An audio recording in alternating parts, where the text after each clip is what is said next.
Hi there, BookTube. It's Roz and Steve. Been let out for another exciting adventure in the world of BookTube. The reason being is because we've both just read and enjoyed The Book of Records by Madeleine Thien. And I'd say, if anything, Steve enjoyed it even more than I did, which is saying something. So it felt like a good one to talk about together. In fact, we have been talking about it together, so we thought we might as well make a video about it. This came out late May this year, 2025. So it's hot off the press. This one, very new, and Steve very efficiently got it from the library. We're the first people to borrow it, I think. Well, why were we keen to borrow it? Well, we've read stuff by Madeleine Thien before. Thien? Her family's Chinese. She's Canadian, but yes. Apologies, I should have looked that up, shouldn't I? Yeah. Well, I think we've only read one book. Read one of her books, yeah. Before, which was Do Not Say We Have Nothing, which was her last book and came out in 2016. So she doesn't rush her books out in a hurry. It spends time thinking about it. Which you certainly feel in this, don't you? This is a book of considered thought and loving craft. Yes. And it's a book of ideas. It's a very philosophical book, which is one of the reasons it appeals to me. Yes. Yes, it's full of ethics, I suppose. It is. We should give a little bit of setup to give people the shape of the book, because like Do Not Say We Have Nothing, if you read that, it's a book of kind of multiple plots. Yeah. That was present day Canada and Cultural Revolution time in China and Vietnam, further back in China. This starts in sort of rather slightly fantastical near future. Yes, it's one of these post-apocalyptic, I suppose, near futures where there's been some sort of environmental collapse and various places have been flooding. But there's this idea of the sea, which is so the first part of it, or the framing device, is about a girl and her father who wind up in this place which is called the sea, but is not a sea. It's it's a kind of anarchic camp stroke city stroke abandoned port town, and people come and go. There's a lot about transience in this book. There's a lot about moving between place and place and staying and going and things like that. So there are people who come and go, and there are people who, and it's never agreed where this place actually is, and everybody that comes recognises the sea as their sea. Yes. So somebody swears it's the Baltic, and whereas the girl who's the sort of central character, I guess, the holding character, I guess, of the book, sees it as a sea off the coast of Foshan in China. Yes, we think it's that's kind of South China Sea, but so this sort of slightly uncertain world, speculative people, sort of migrants, kind of like environmental or political refugees coming and going. Yeah.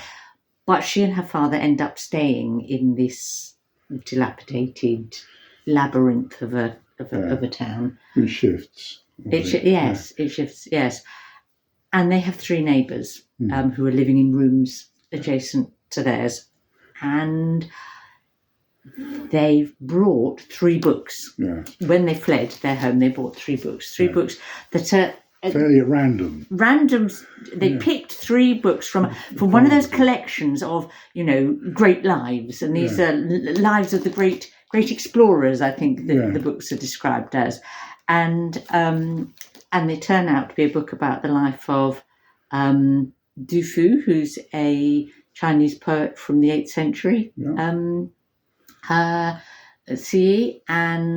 Baruch Spinosa, the philosopher who lived in Holland for most of his life. Yes, it was Dutch Republic then, wasn't it? Now the Netherlands. Yes, in the 17th century. Yeah. and Hannah Arendt. And The philosopher historian who grew up in Germany and had to flee with the rise of Nazism. So, and they bring these 3 books, but then their neighbours end up kind of telling them another version of those 3 lives. Yeah. And that's the bulk of the book. It is actually a retelling of those 3 people's real lives, but sort of slightly. All of whom are on a literal and metaphysical journey. Yes. I think they're all moving. They're all again in transit. Yes. Yes, because it was described as the lives of the great explorers, but none of them actually. They all moved a bit, but they weren't. Yeah, they weren't explorers. That wasn't what they did. They were explorers of the mind, I suppose. Yeah, they were largely philosophers, I guess, in many respects. Yes. So, and for me, the sort of speculative fiction framing story was less engaging than the 3 historical lives that we get, and we don't get that. We get them in chunks, if you know what I mean. It's sort of the structure is non-linear. Yeah. Well, the stories are being told to. I've forgotten the name of the woman, the girl. The girl. But they're being told to her as a sort of way of comforting her in a time of change. Yes. Because she's left behind, or her mother and brother have disappeared.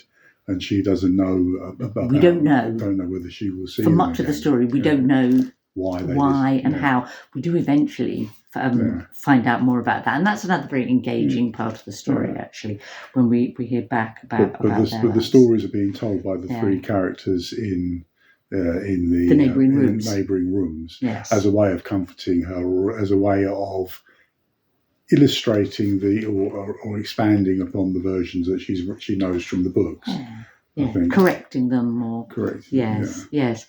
And Lena is her name. I had to look it up.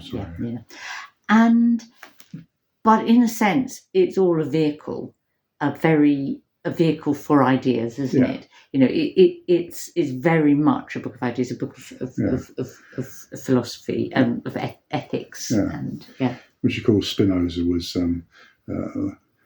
one of the towering greats of ethics in terms of defining or trying to understand it, and that was one of the reasons for his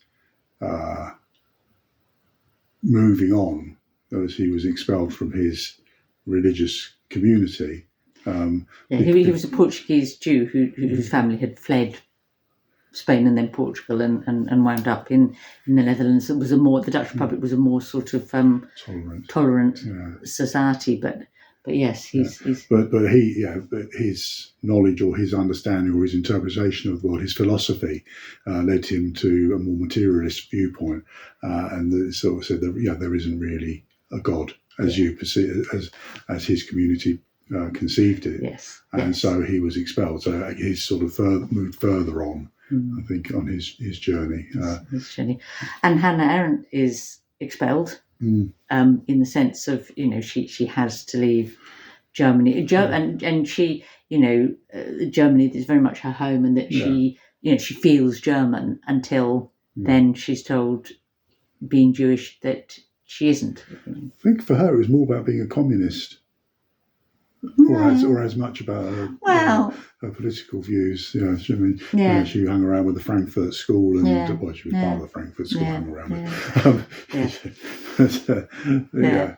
So and then Dufu is the character that I knew least about going into the book, and is fascinating. It's fascinating that we know so much about the life of a poet of the 8th century, but of course China has just incredibly good records, and so we do.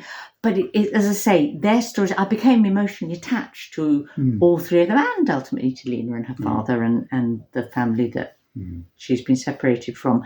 But it's not a book to read if you like everything neatly packaged. Yeah. It's not a rollicking good yarn, although there are, well, that's fair. But there's real page-turnery bits. There's moments of tension and drama, and when, as I say, you really feel for the.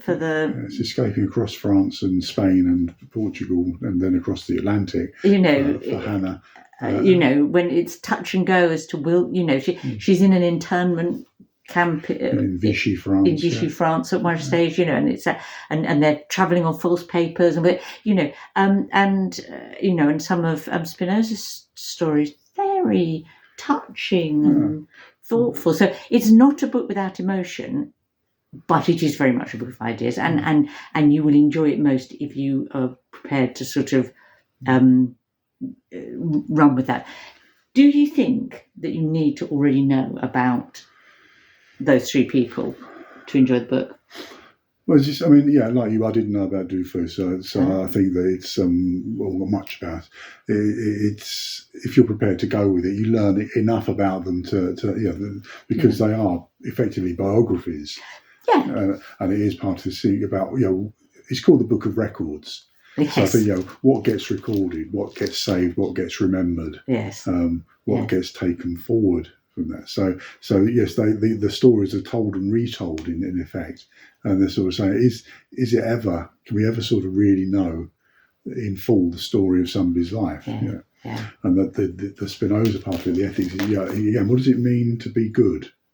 Yeah. What are the things that make a good life or make people good people? Yes. And in a sense that sort of what it means to be good or worthwhile, is also in Arent's story. It's also in Dufour's story, and in the book as a whole. So, but it's not a didactic book. It's not. It's not trying to tell you what to think or teach you things.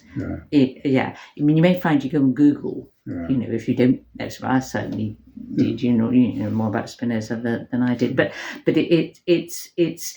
I hate a book that's sort of like, and the thing you should know about is this, and I'm going to tell you about it. It doesn't come over like that at all, does it? No, it's very much using the stories to prompt or initiate thought, I think, rather than tell you what you should think. Yeah. And she has the advantage of being just a really, really beautiful writer. Yeah, good stylist, Really good stylist. She writes a lovely sentence, doesn't she? And she writes a lovely sentence. But she does. She does. And although I said, the sort of, the near future, sort of slightly fantastical or, speculative bit, it wasn't my favourite bit. It's very vivid how she describes it. Well, it's very believable. It is something that's sitting here in this era. You could see it as a viable future in 30, 40, 50 years' time. But not just the why, but also, I say physically I could kind of picture it in the same way that I was there with Spinoza grinding lenses, when he needed to do that to make a living, when he'd been chucked out of his community, or sitting on that train with Hannah, or on Dufour's old horse. Old horse, yes, Big Red. Big Red, who was a character in his own right. So just to come back to the Spinoza thing, because he was a lens grinder. That was how he made his living in Amsterdam, and again, the whole thing about lenses, about seeing things clearly, isn't it? It's about clarity, sort of about seeing things that you might not be able to see otherwise. Yes, and he makes lenses for glasses, but also for microscopes and telescopes. So that idea of being able to see the detail or seeing things that are very far away. That are very far away is. So I'm worried that I haven't fully done it justice in how I've explained it. Nor you, but this, would you recommend this? Definitely, if that's your sort of thing, if you like a good literate book, which kind of an intellectual book in an odd sort of way, if that's not a dirty word. Which makes you think about things, about and they're age-old questions. They're not answered. There's no definitive answer in this, but it makes you think, which is what you want from a book sometimes. Sometimes you just want a rip-roaring adventure, but there's enough humanity and adventure in it to carry you along. So I think I get the impression it's one of your favourite books of the year so far. It's certainly up there. Yeah, so there we go. Thank you for sharing this with me and people on the BookTube. Well, thank you for inviting me, and I hope people have found it illuminating. And if you've read it, do put some comments, because the only two people I know who've read it at the moment are myself and him, so more comments welcome.